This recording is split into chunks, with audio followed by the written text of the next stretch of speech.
Welcome to this World Extreme Medicine podcast. My name is Dr. Jen Sherman, doctor, coach, and expedition medic. If you're a paramedic, doctor, nurse, physio, or indeed anybody working in healthcare who has a curious and adventurous mind, then this is the podcast for you.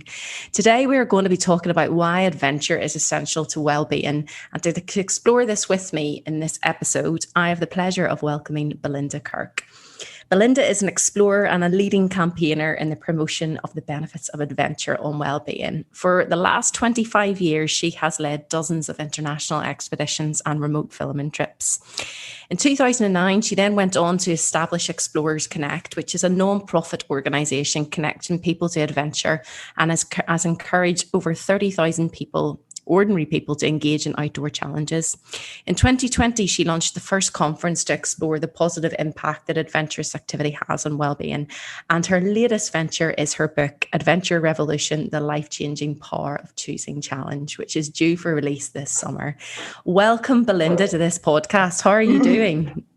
Hello, it's great to be here. I'm here and you're there, but it's great to be talking to you in this lovely virtual way. Thanks for having me today.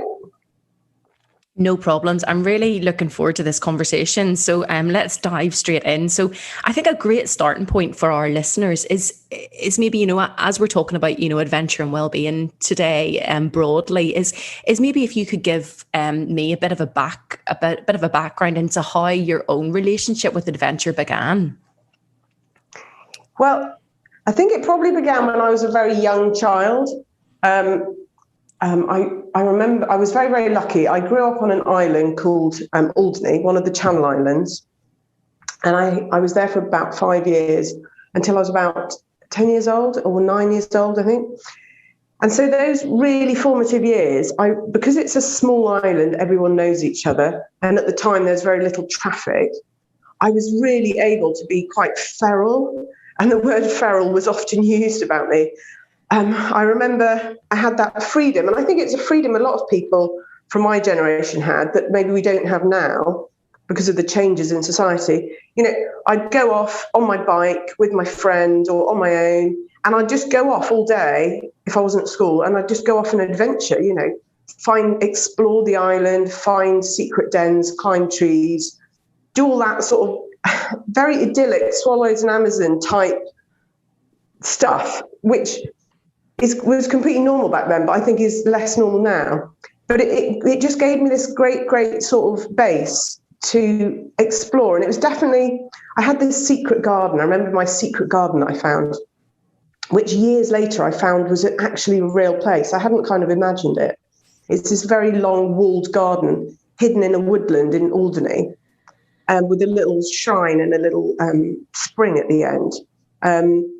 And I don't think I can really remember seeing adults there, or maybe once I remember sort of someone else being there. So I thought it was just my secret garden. And I would go there on my own and sort of inspect the species and the birds and the insects and whatever. I became a biologist eventually. So I think it all started there as well. But I think that's where I really was an explorer. I was able to go off. There was a freedom and there was an ability to explore as a child.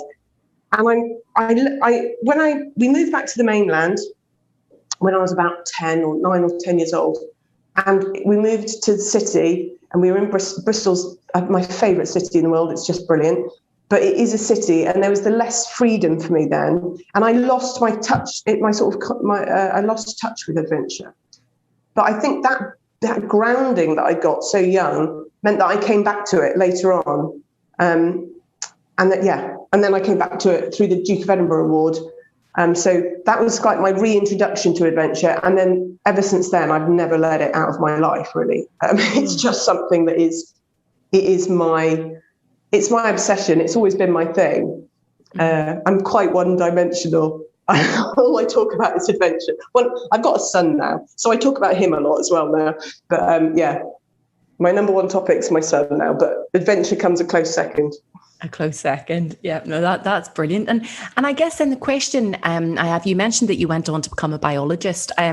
Where did the leading of expeditions and, all the filming that you've went on to do, how did that begin? How did you get into that? And what was the inspiration behind that?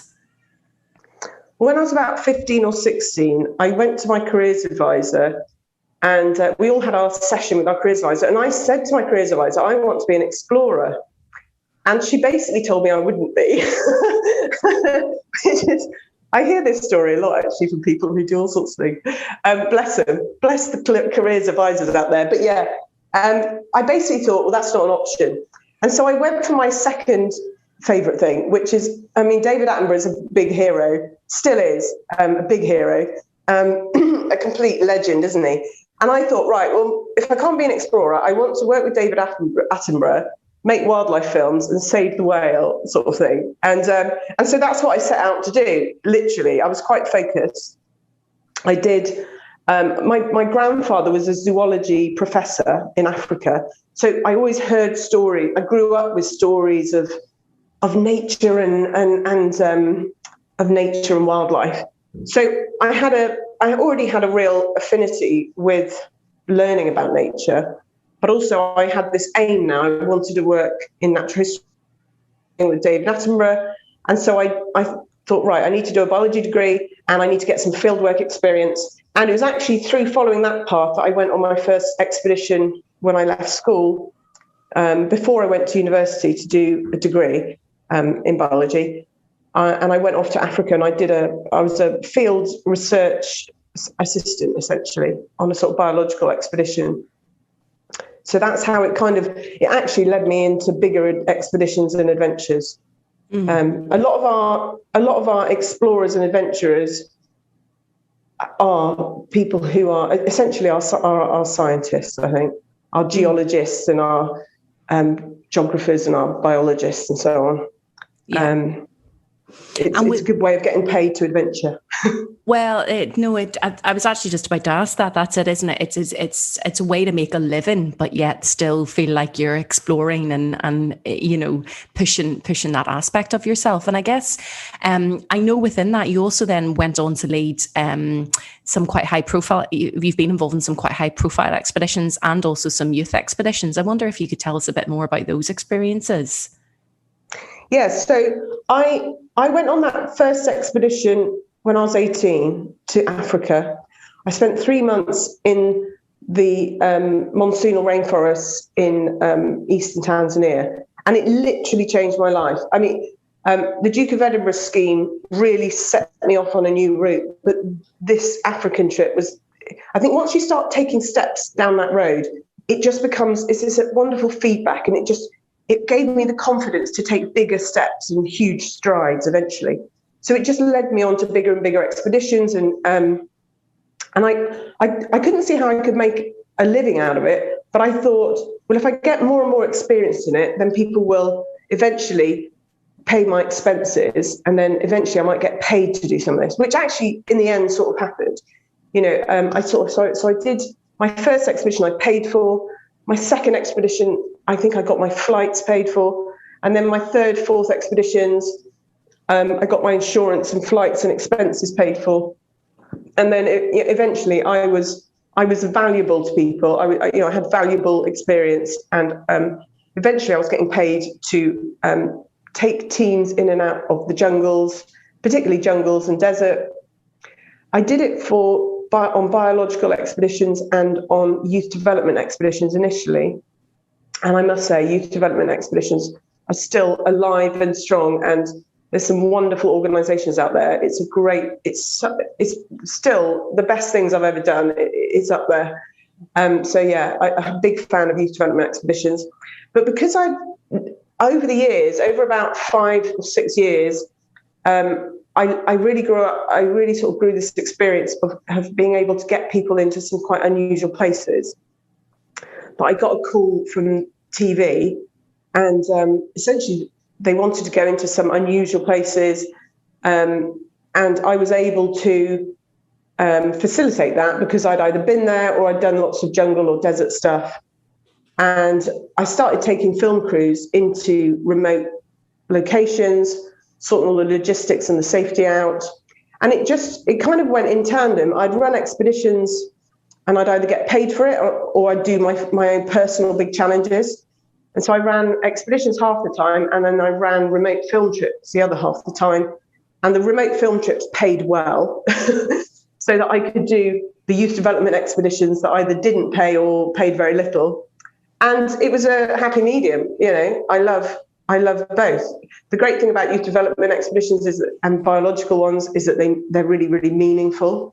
And the great thing about remote filming trips is that they're great fun. You get to go to places that you would never, got a budget to get into places you'd never usually reach.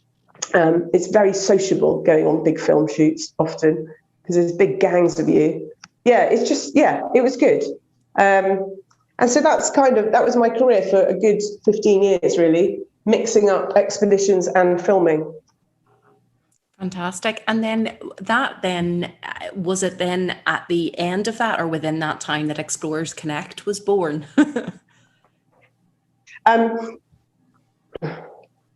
So I started Explorers Connect in 2009, and I was still working in adventure TV and expeditions, but I loved what I did, I've never believed in a job for life, and I love fresh challenge, and so I wanted to do something of my own as well that was entirely along my values and belief systems. It was that completely aligned with what I wanted to do with my time. And I really wanted to get people into adventure because by then I really understood that adventure was important for us. And TV was great. TV has a great role. The Bear Grylls shows I worked on, Ray Mears, those sorts of shows, they're really good at inspiring people to get outdoors and to do adventurous stuff. But I wanted to be a bit more hands-on and a bit more practical than that. So I set up Explorers Connect really to connect explorers. That's literally, it was to create a home for an existing expedition community. This was before Facebook and Meetup and all of these sorts of really good channels that you can use now, which I'm terrible at using. And it was it's still very traditional the way I run Explorers Connect. It's all largely by newsletter. We do have social media channels as well that people, chat to each other on and stuff. But it was really about creating a hub for expedition people and to draw new people into expeditions, because I used to think that it was expeditions that changed lives, not adventure, but specifically that everyone should go on one big expedition in their life and that will change your life for the better, because it had for me. Over the years, Explorers Connect has evolved to become much more about getting people into adventure. And what I realized is that it's much more impactful to help people to get into smaller adventures, introductory level adventures, because by the time people are doing big expeditions, they're already on that road. So Explorers Connect is about helping people take the next step, whether it be a small adventure or a big adventure. There's all sorts of ways to help people get going, but it's not just big expeditions anymore. Yeah, no, that makes sense. And I think that really resonates, actually. I think, what you're saying there is that actually people doing big expeditions they're already sold on the power of it, aren't they? They've already seen the benefits. Whereas those who maybe are actually a bit scared, they're a bit fearful of that initial step into, getting onto a paddleboard or going wild camping, or, it's that step that sometimes needs the most support, but when given can have the biggest results, if that makes sense. No, exactly. That's exactly it.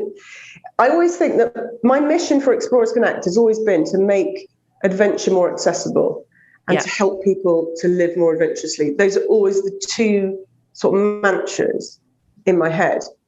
And actually, to help people do the most impact that I can get, I have to keep shifting how I do it. So sorry, I'm not saying that very well. So the mission has always stayed the same, but but what I do to help people to live more adventurously has evolved over the years. Initially, it was about connecting people, and it still does. We still have a join a team page for people setting up expeditions, looking for teammates, still the most popular part of the website. But over the years, because of things like Meetup and Facebook, and there's now loads of hubs to meet adventurous people, which is brilliant. There's groups for women, for men, for for people with dogs, for people who just want to wild swim or just want to climb mountains, whatever. There's all these different niches and categorizations, and that's great. But it gave Explorers Connect. It gave me the idea that it's not so important now to connect people, because people are now connecting more. So what it's evolved into more is about the latest thing is to create the Adventure Mind conference series and also the book. It's about really trying to explain and find out, sort of discover and explore why adventure is so essential to well-being, and why aren't we valuing it, and why aren't we making time for it, and why isn't it in our public policies? Why isn't it in our schools? Why have we lost it from our modern world, and how can we add it back? And why is it important to do that? And so my Explorers Connect's mission is really my mission, and my mission has changed, but the how to do it has evolved. It evolves over the years, because I've gotten older and life changed for me, but also the world has changed. So yeah, sorry, I'm waffling probably. But no, I think that's excellent, actually, because I think you've brought us on to what we really want to talk about today, which is actually that, why is adventure so important for our well-being, and why isn't it as valued as it should be? And so I guess that's a question I have for you, is because obviously I know we're going to come to talk about the book in a bit more detail, but I mean, what is it about? How did this come about, this kind of like more of the focus of the well-being benefits of adventure? Maybe you could just talk me through how that idea or how that thinking within you has developed or came about? Yeah, so, there's a long answer to that. I'll start, and you can cut it out what you want. Essentially, it started for me because I personally was a very unconfident teenager. There was issues going on at that period of my life, and it was difficult for me to deal with those things going on that I won't go into because it involves other people. But that difficulty that I was facing, the difficulties I was facing over a good few years, I had very, very low confidence. And it was through going on Duke of Edinburgh and going on an adventure again that really, really lit a fuse in me. A light came on, and I found hope and I found confidence through doing the Duke of Edinburgh Award scheme. And it then led me towards doing my expeditions. And it was each of those early expeditions in my teenage and early 20s literally were my therapy and my crucible of, that's where I forged who I became, how I found self-belief, how I found what I was capable of. And I thought that adventure had worked for me, or at the time, I thought expeditions worked. But it was over a few more years of taking other people on expeditions that I kept seeing it working for other people. And I took this Amazon about 18 years ago now, and I was stood outside the Royal Geographical Society sort of 6 months after the expedition had ended. We were going to present the expedition at the RGS, and we were stood in the rain. It was this grey day, and this woman came up to me. We were all queuing, but everyone on the expedition, we were all queuing to get in to do our presentation. And this woman came up to me and she said, "What have you done to my daughter?" And I was like, "Oh no."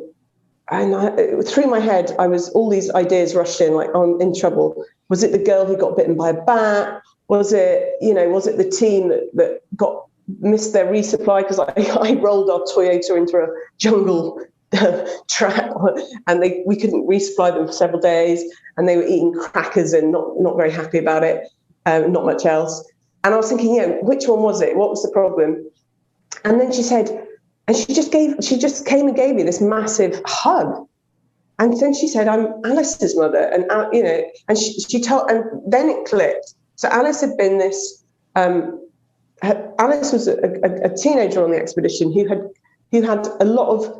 was dealing with a lot of issues, had self-harm, and had not maybe performed as many relationships and friendships. And she was obviously struggling. She came on the expedition. I saw a transformation on the expedition. But what was absolutely extraordinary to me was that 6 months later, her mum came to me, and here she was, hugging me in the rain, telling me how her daughter had completely transformed since the expedition. And she was now helping at home. She had friends. She had really started to build some, she built some friendships and relationships, which is possibly the most important thing in the world, isn't it? She was doing better at school, And I was like, wow, definitely. At that moment, I thought, no, adventure isn't just transformative for me. It wasn't just my therapy. It's really, really impactful. And then that was like a turning point for me. And then over the years, I suppose I had my ears and eyes open for it. And I would just see it again and again and again, this transformation. And I'm sure that your listeners, a lot of them are expedition medics, they will have seen that in the young people or in the adults or older people, whoever goes. It works for all age groups. They will have seen that themselves. And I really wanted to get to the bottom of it, because I wish 20 years ago someone could have handed me the book I've just finished of like, this is why adventure works. Okay, I might not have quite got it right, but if this is a first attempt sort of thing at trying to make this explanation and find out. And it was like, right, this is why we should value it. And also, if we understand it better, this is how we should apply it. This is how we should use adventure in our everyday life or in our expeditions to try to help people's well-being. Because let's face it, we have a mental well-being crisis on our hands at the moment in the Western world. I hope does that answer it? I'm waffling on. It does. Yeah, no, absolutely. No, thank you for sharing. I mean, I think it's the combination of the personal kind of experience of it, but then also the professional, seeing the same process repeated through various different expeditions and wondering what's the what's the process? What's actually happening here? Why is this? Why does this work? That, it's a question I've also asked myself as a predominantly in the youth development kind of sector. You see it time and again. The example you give of Alice is one that, as soon as you started speaking, I could think of a few of my own kind of, examples of that. And it's kind of it's those types of moments that give you the tingles, I always think, because you think somebody needs to find a way to put this in a bottle and tap it and and hand it out. So, I mean, I guess my question is then just following on from that, that's obviously the inspiration behind the book. And I wonder if you could explain a bit more about what it is you try and tackle. I know broadly you're tackling why adventure is so important to well-being, but maybe a little bit more about the details of what it is you're actually trying to kind of get into in the book. Well, gosh, that's such a big question, isn't it? 200 pages worth of answer to that. So if initially I thought, I think I've identified a number of areas adventure is important to well-being. So traditionally, adventure has been used, not so much in England, or Britain. It is being used in Britain, but not very much, is for adventure therapy. So the idea of healing people and as part of a therapeutic, adventure being used as part of a therapeutic process. There's a lot of evidence for that. It's pretty well supported now. It's definitely much better practiced in say, Australia, New Zealand, America. There's a lot of practitioners doing it, and there's a lot of evidence for it. So it's a really good, solid base. So there's the idea of adventure being used as a therapy when there's already a problem. But also, I've read a lot about positive psychology and the idea of let's not just look at when things are wrong and fix them. Let's think about how to be the best that we can be, and also that is essentially a way of preventing problems as well coming up later. So it's more about the book. A lot of the book is about prevention and about performance and being the best that we can be, having the best lives that we can live. And so I look at sort of a lot of personal growth and how it's so important, and how adventure helps us to grow as people. How adventure is a great teacher that helps us learn how to face fears. Because if we face fear and know how to deal with fear, that's a huge way of opening doors in our lives. Also, of course, I could write a whole book about why children need adventure. There's a chapter on growing up and why adventure is so essential. Both as a rites of passage, it's something we've lost from our society, but also as younger, how do we teach our children resilience and how to coping mechanisms? Adventure is the perfect tool to do that. It's a perfect intervention. But I also talk about how adventure helps to strengthen relationships, to find real joy. Positive emotions is a great ingredient for well-being, permanent, long-term well-being, and also for finding meaning. So you can throw all of those nice things into your life, but meaning is a key component, and how adventure helps us to find meaning. So I deal with those 7 aspects. I also talk in the book about why adventure isn't in our everyday. I believe that it's called Adventure Revolution because it's a play on evolution. There's a bit of evolutionary psychology in there as well. I believe that we were born, our bodies were evolved to live as hunter-gatherers. I think if you've read things like Sapiens or all these other great books around at the moment, there's an awful lot of evidence out there to say that our bodies do well when we live in a sort of, if we adapt certain Paleolithic lifestyle habits, barefoot running, paleo diet, things like that. Our bodies evolved to live like our hunter-gatherer ancestors, and our societies have evolved much faster.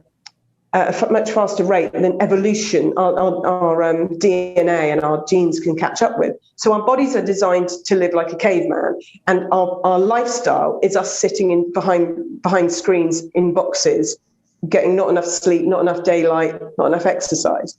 And so there's a huge amount of data around our bodies doing better physically when we adapt to Paleolithic hunter-gatherer type lifestyles aspects. Not the whole, obviously. I'm not saying we should go back to living as hunter-gatherers. Medicine is a really good thing. But it's about blending. It's about realizing what we've lost along the way. And this evolutionary mismatch between how our bodies were designed to live and how our bodies now live, it's also the same with our minds. I'm a great believer in that. And there's a lot of evidence around evolutionary psychology. And I think this evolutionary mismatch between how our minds are used today and our minds are designed to be used is where a lot of our mental health problems come from. And it's also, though, how we can tap into being the very best that we can be. So I go into evolutionary psychology. Hopefully the book's not sounding really dry. It's not a science. It is a popular science book, but there's loads of adventure stories too, to inspire and make your heart sort of, some of these stories still make me well up when I think about them. But so the book tackles, why have we lost adventure? How, why is it a problem? What's the absence of adventure doing to us? And if we add it back, look at all these ways. And most of the book is like, if we add it back, look at all these ways that it helps us to heal, to grow up, to face fear, to stretch, to improve our relationships, etc. So that's what the book's about. It's about trying to understand, for the very first time, how we can be the very best that we can be and live our very best lives. And hopefully achieve sort of optimal well-being. But it's peppered with lots and lots of stories it's the stories that kept making me go back to the science, because I'm a lapsed scientist. I studied biology at Oxford University 20 years ago now or something. And I have got an ology, but I wouldn't call myself a scientist anymore. So it's been it was a real challenge for me to kind of go back to all the jargon of scientific reports and and papers, but I desperately wanted to understand what was going on. Sorry, something's come up on my phone. Oh, that's so distracting. But yes, so I desperately wanted to know what was going on, and I would use these stories of transformations that I had either seen myself or gone through myself, or occasionally that I would working with other professionals, they would tell me stories of transformation. I would think, how did that work? Why did that work? There's this extraordinary story that that was a real motivator for me to keep digging. There's this young boy called Sam, this teenager, who joined what was then a sort of pilot surf therapy session in Cornwall, and he was one of the very first kids to be put onto this surf therapy session through social prescribing. And social prescribing, not only expeditions are important, but I really want to get over how important social prescribing is, especially because there might be, GPs and people out there listening. So social prescribing is great for green time, but also what about adventure time? And so this teenager, Sam, had become an elective muse through traumatic experiences in his life. He could speak, but he had chosen not to, and he hadn't spoken for quite some time. And he started doing this surf therapy course, and 6 weeks of surf therapy, of learning to fall over and get back up again, of learning to engage and be in the moment. The mindfulness of being on the water and just being in that moment, and focusing on trying to catch the wave and stand up, and then the achievement, the positive emotions of achieving that. And he really started to come out of himself. And one day, towards the end of the 6-week course, he just started chatting to his surf mentor. And his parents were on the beach watching this. And you can just imagine, for years they hadn't heard their son speak, and then they saw him speaking to this instructor who he's not a therapist or a sort of medical expert. He's a surf instructor, giving this kid a bit of a chance to learn to surf, but allowing this kid to go through those processes of positive emotion, achievement, of building resilience through falling down and getting off, getting back up again.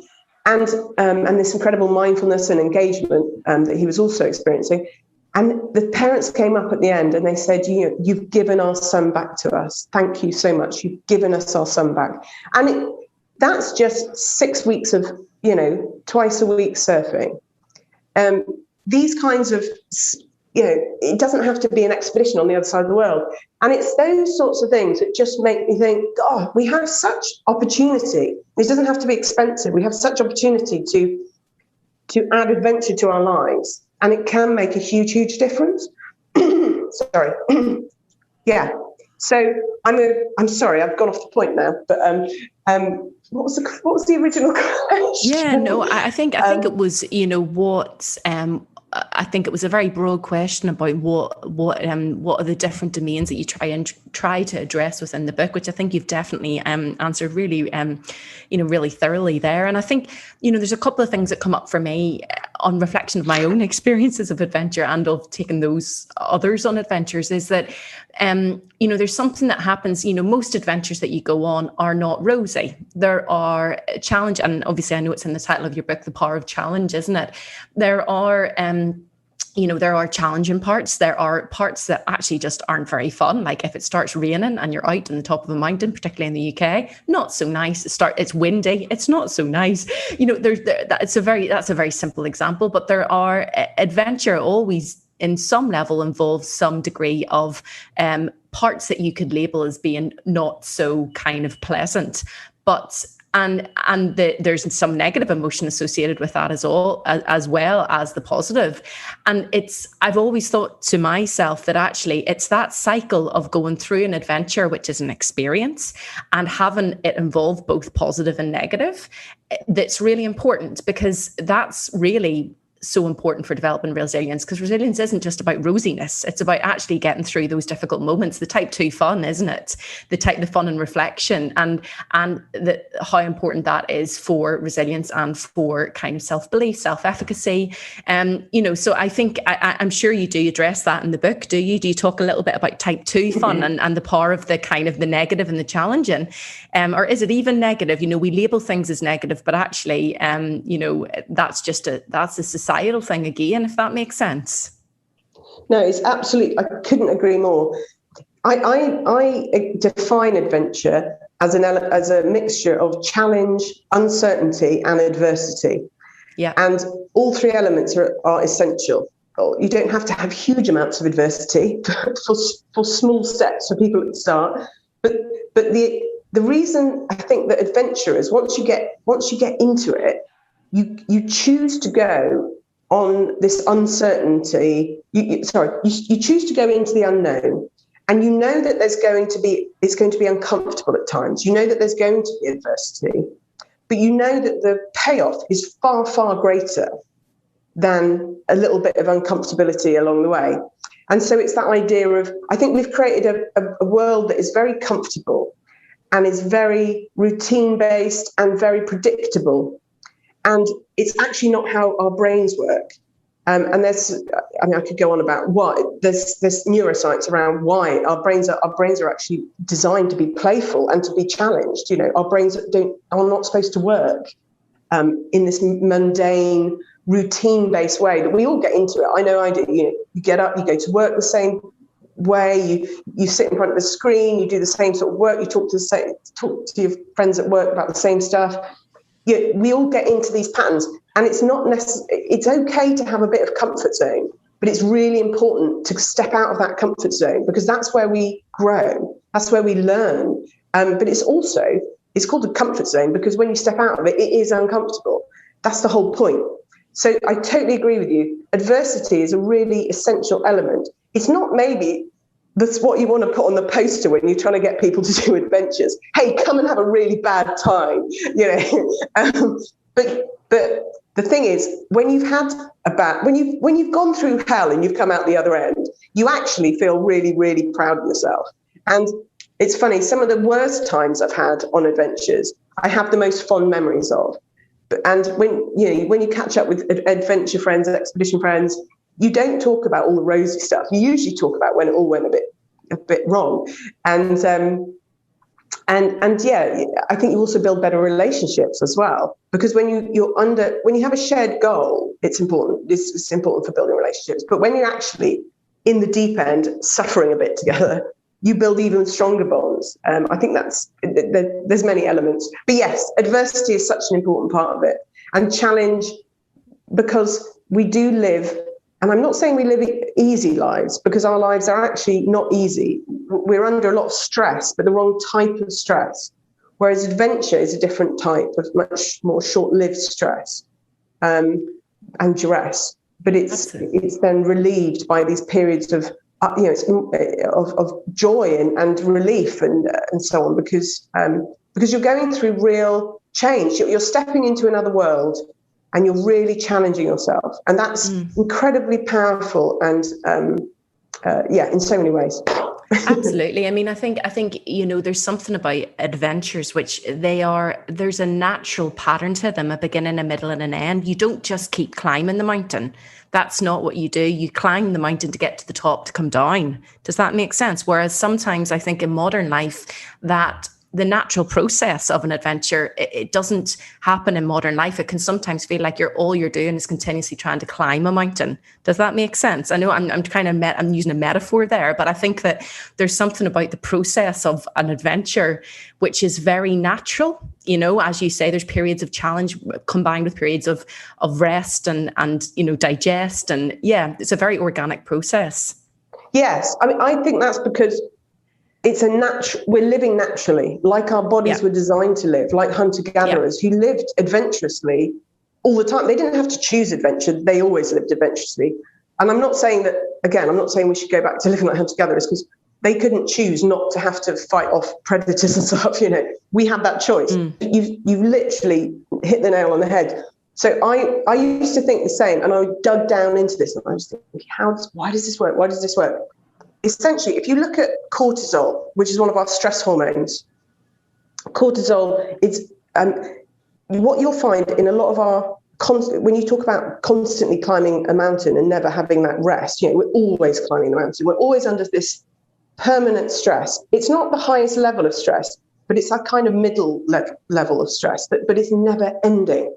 It's sitting in traffic jams. It's have I paid the bills? It's your mind never turns off. That kind of stress raises our cortisol levels, not to the peak levels, but it raises them above normal, above resting. That raised cortisol level is what's responsible for a lot of mental health problems, a lot of our physical health problems as well. It's connected to diabetes, heart problems. If you think about adventures and living adventurously or living like a hunter-gatherer, instead of this permanent stress, because our minds never turn off and our modern worlds are just constant, aren't they? Including social media, beep, beep, beep notifications, which are, terrible for our brains as well. When you go on an adventure, you walk away from your car with your backpack packed, or you get on that plane, or whatever it is, and as you walk off, all of those problems disappear. That constant cortisol stress disappears because now you're into a different kind of lifestyle, a hunter-gatherer, more natural way of living, where cortisol, you'll have times of high cortisol where you get really maybe scared or stressed or worried, but because you're living much more naturally, it will then dip off. And then you'll have those times of relief and happiness and oh yeah, we did that, yeah, we climbed that, or we got that tent up when in the rain when oh no, it was a nightmare, but we're here. You have those periods of joy. So if you imagine flatlining, there's this line of cortisol, mid-range cortisol in modern life, and it's like flatlining. And then you think of adventuring, and actually it's like a sine wave of there's peaks and troughs and peaks and troughs. And I think that's actually it's much healthier for us, but it's also why adventuring is so good, because we're bringing back that real natural way of experiencing stress and relief and happiness and achievement and so on. So it's that wonderful thing that people talk about when they talk about adventures and feeling they're most alive and so on, which is a phrase everyone whoever talks about adventure uses. That's where I feel most alive. I think it's because also we can actually turn off that noise, finally, the modern life noise, and we can live more naturally in that sort of way. Anyway, yeah, it's just a weird theory of mine, but I think it makes sense. Oh no, it makes a lot of sense, and I think I do realize we're getting near the end of the podcast today. But I think one thing I also has been on my mind whilst we've been talking about this today is that actually it's not just our personal well-being that is so kind of ignited and transformed by adventure. It's also our kind of earth well-being, if I'm honest. And I consistently think that our kind of disconnection with adventure and with our natural environment is a huge component of why we find ourselves in a climate crisis. And actually that is another benefit of us, of us embracing an adventurous life, is it reconnects us with our natural world and it makes us, love it and cherish it a lot more. And that can only ever be a positive thing given where we find ourselves at the moment as a kind of global society. I couldn't agree more as well. I very, very rarely meet adventurers who aren't also active conservationists, because when you reconnect to nature and the natural rhythms of living, your appreciation and your values, I think, change. Yeah. And also, let's face it, it's our playground. If we don't protect our wild places, we can't. I don't believe you can have that many adventures in the urban environment. I think it's possible, but it's like bouldering walls and stuff. Parkour is a good example, but it's much, much harder because they're rule-bound, man-made environments. We need the wild, we need the wilderness. And I think if people haven't connected to the nature argument, because let's face it, it's depressing and terrifying. I mean, I have had real climate anxiety at times. Like, oh my God! Especially once you have a child, you're like, I can't bring what can I do to protect my son's future? He'll have no, he won't see a gorilla in the wild. He won't see a whale shark. He might not see a rainforest by then. What are we doing? How can this be? But if we think actually there's something positive, getting people outdoors is a great thing and into nature. But if that isn't attractive to them, well, surely adventure is attractive. Of all these things that these things that we want to engage in, adventures. I think we all have a natural call to adventure. It's in all of us, even people who deny it and say, "Oh, I never want to camp," or "I never want to." I think everyone has this call to adventure, and I think if we can tap into it, it's there. It's in our hunter-gatherers. Yeah. Then it will help us forge people who are much more a society that's much more engaged with nature, and therefore. If you're in nature, if you're engaged with nature, then you're going to want to protect it, aren't you? So it's a big part of why I wrote the book. Yeah. No, I'm sure, and I think it's such an important point to discuss, and I think probably a really really great point to finish on, because I realise that we are unfortunately coming to the end of the podcast today. But I mean, Belinda, I'm sure there's going to be a lot of our audience who are listening today who would really like to connect with you and to know a little bit more about the book and when it's due to come out. So I wonder what's the best way to connect with you? Is it through social media, your website, or what's the best way? So you can email me through Explorers Connect, explorersconnect.com. You can drop me an inquiries email there. I'll see that. You can contact me through Explorer Belinda. So on social media, I'm Explorer Belinda. I'm a bit rubbish at social media, so bear with me. I have now finally figured out how to answer messages and DMs and all that stuff. But I am doing more of that to get the word out about this. So you can contact me through Explorer Belinda. You can also contact me through Explorers Connect. The book, Adventure Revolution, is coming out on the 5th of August. Please do pre-order it. That really helps with sales and how things like Amazon pushes it up their algorithms and stuff like that. Essentially, because I'm desperate the reason I wrote the book is because I want the message to get out there. Even if you don't buy one book and then share it around your friends. It's more about getting it into people's hands is what's really, really important. Once you've read it, give it to your mate, maybe that you think could do with a bit of adventure, get them to read it. But if you do buy a pre-order one, that would be awesome before the 5th of August. Because it helps to get it flagged up in places and get it into bookshop windows instead of shelves and stuff. I don't know. I'm all new to this book stuff. But so I'm waffling, sorry. Adventure Revolution is coming out on the 5th of August. Yes, it's on Amazon. It's at Waterstones. So you can find it and order it online. And it'll be in bookshops, apparently. So my publisher tells me, which is all very exciting. Yeah, and hopefully the book, I want it to do one thing. I want it to inspire people to go out and do something adventurous that they wouldn't have otherwise done. And even better, to take someone with them who doesn't do adventurous stuff, maybe. Yeah. Brilliant. Well, what a great mission to be setting out to achieve through the book. So thank you, Belinda, for a really inspiring conversation, and thank you to our listeners today for joining us.